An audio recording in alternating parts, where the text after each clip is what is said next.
कोई विदेशी भारत घूमने और वो एक भारतीय गाइड को लेकर सैर कर रहा था।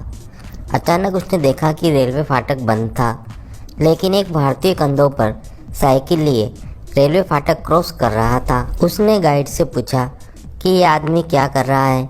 गाइड ने मुस्कुराकर जवाब दिया कि हम भारतीय लोग हमेशा बहुत व्यस्त रहते हैं। उस आदमी के पास इतना समय भी नहीं है कि वह ट्रेन के गुजर जाने का इंतज़ार करे।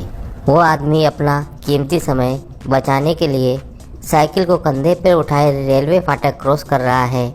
अंग्रेज ने मन ही मन सोचा कि भारतीय बहुत मेहनत करने वाले हैं, अपनी जान को जोखिम में डालकर अपने कीमती समय को बचाना जानते हैं। जब ट्रेन चली गई तो अंग्रेज ने रेलवे फाटक क्रॉस करके देखा कि वो आदमी कई लोगों के साथ सड़क के किनारे जेसीबी मशीन से मिट्टी खुदाई देखने में व्यस्त था।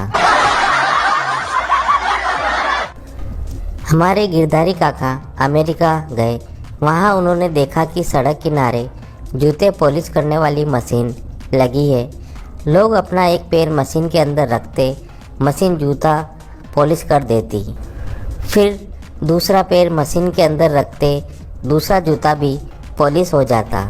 लेकिन मशीन दूसरा पैर जब तक नहीं छोड़ती तब तक कि मशीन में $2 न डाल दो। काका जी ने सोचा ये मशीन तो बहुत बढ़िया है, तो काका जी भी मशीन के पास गए और अपना एक पैर उसमें रखा तो जूता पॉलिश हो गया।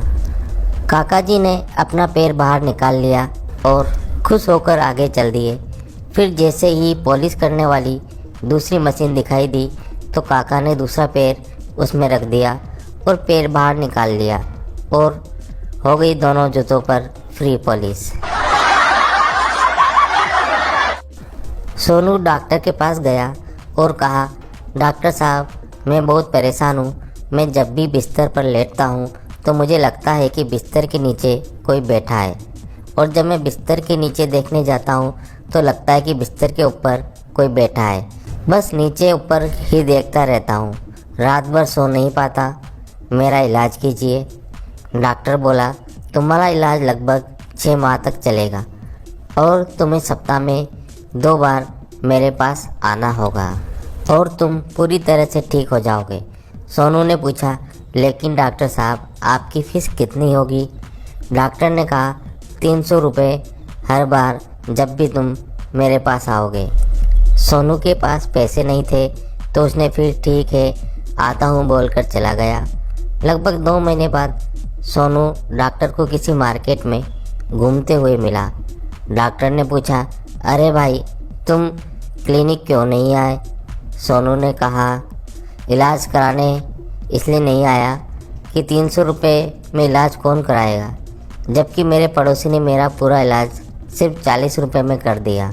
सोनू वो एक बड़ा ही है, उसने मेरे पलंग के चारों पाए सिर्फ 10 रुपये प्रति पाए के हिसाब से काट दिए।